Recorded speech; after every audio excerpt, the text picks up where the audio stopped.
Now in my last video I showed how I was using a Rolls MX28 to take 3 keyboards and actually turn them into one stereo keyboard output, all from the convenience of my synthesizer deck. And I was saying how, well, I just don't have enough channels though, and they don't make a larger version of this without it turning into a rack mount. So how do we make that happen? How do we add that? This is the solution, and it's from worldwidemusic.co.uk, and this in England, and they shipped it to me remarkably fast. I bought it on eBay. I went looking and I checked it out and I liked what I saw. Here it is. This is the SoundLab 4-channel stereo microphone mixer. Now it's a microphone mixer they call it, but really what it is a line mixer. Patch leads included. Now what does that mean?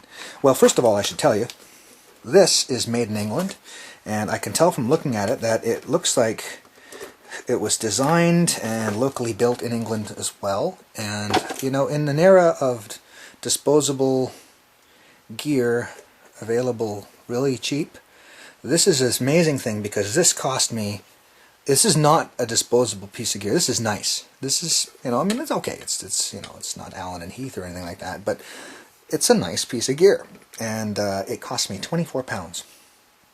Consider that, £24 UK, and the shipping was $12.50 to where I live in the world. So consider that, $36.50 UK pounds, and do your own conversion to your own currency to work this out. But this is a 4-channel stereo mixer, and it tackles the, oh, and patch leads included. So you get these 2 cheap little patch cables, which, you know, I'm not going to use these for my music applications because I make my own from Nutric ends and so on and so forth. But you know, custom lengths and so on and so forth. But I mean, there's plenty of uses for that. So it has the rubber feet on the bottom, and take a look at this. There's a battery door, so you can run this on a 9-volt, but it also runs on the 12-volt DC input here, and it doesn't come with an adapter, and there's a good reason for that, because they don't know where you live. So better for you just to go and use a local adapter from where you live.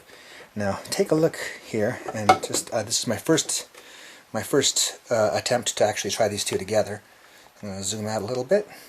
Okay, look, this is the two of them in context to each other. So as you can see, with a little bit of Velcro action, I could basically get this guy working quite nicely as a console here. And so now I've got 4 channels in and a stereo channel out. So now I've got the crazy action that I can take 4 different keyboard sounds, mix them all down to one master, and then put that into one of the inputs here, and still have 2 more available. So guess what? 1, 2, 3, 4, and then I got 5, 6. So this basically goes from being a 3-channel mixing system to being a 6-channel mixing system. And it's a little bit more bulky, and there's more knobs and whatnot, but hey, how cool is this? So now what I can basically do is run a bunch of different synths all in this one keyboard rig, from things like the Virus TI and the Blofeld, that are basically adding as accelerator modules attached to the main synths that I'm playing. These older school Roland, you know, this one here is an XP80 and then the other one is a D50.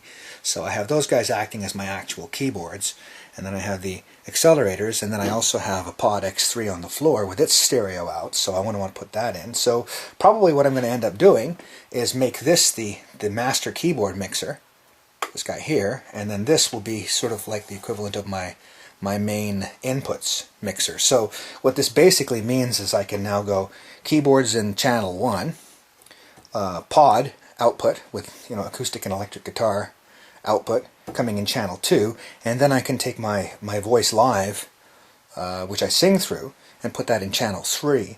And so now I've basically got not only all the keys down to one stereo pair, but I've also can mix my own relative guitar and vocal volumes all from this keyboard deck, which is really cool. So there it is, the SoundLab. And you know, Obviously I'll be plugging it in and trying it out later, but I don't think we need to make a video of that because it's a mixer. How are you going to tell? And you can't really tell the sound quality from listening over over the internet after it's been crushed into a YouTube streaming video. So take it as read. This does work. I haven't tried it yet, but it does work. And I'll put a post to the contrary and pull the video if it doesn't. Okay. And this over here is the MX28, and it does work. I've tried this at a gig. It's great. So there you have it. Comprehensive mixing solution for you guys. And should you be in the UK, get 2 of these. And don't bother with the Rolls because it's going to be from America and maybe harder to find. And if you're in the US and maybe perhaps this is a bit daunting, because you see it handles things a little bit differently. It's got level 1 and level 2. So instead of there being a pan control and a level control like there is here, this guy handles it separately. It just goes, here's your level for the left, here's your level for the right. And what this also means is you could just say, okay, look, this actually isn't a stereo mixer now. I'm actually going to use it as an 8-channel mixer in mono. So you can do that too. That's another option. Always an option. So things are pretty cool. This is a good system. Enjoy, my friends, and we'll be back later.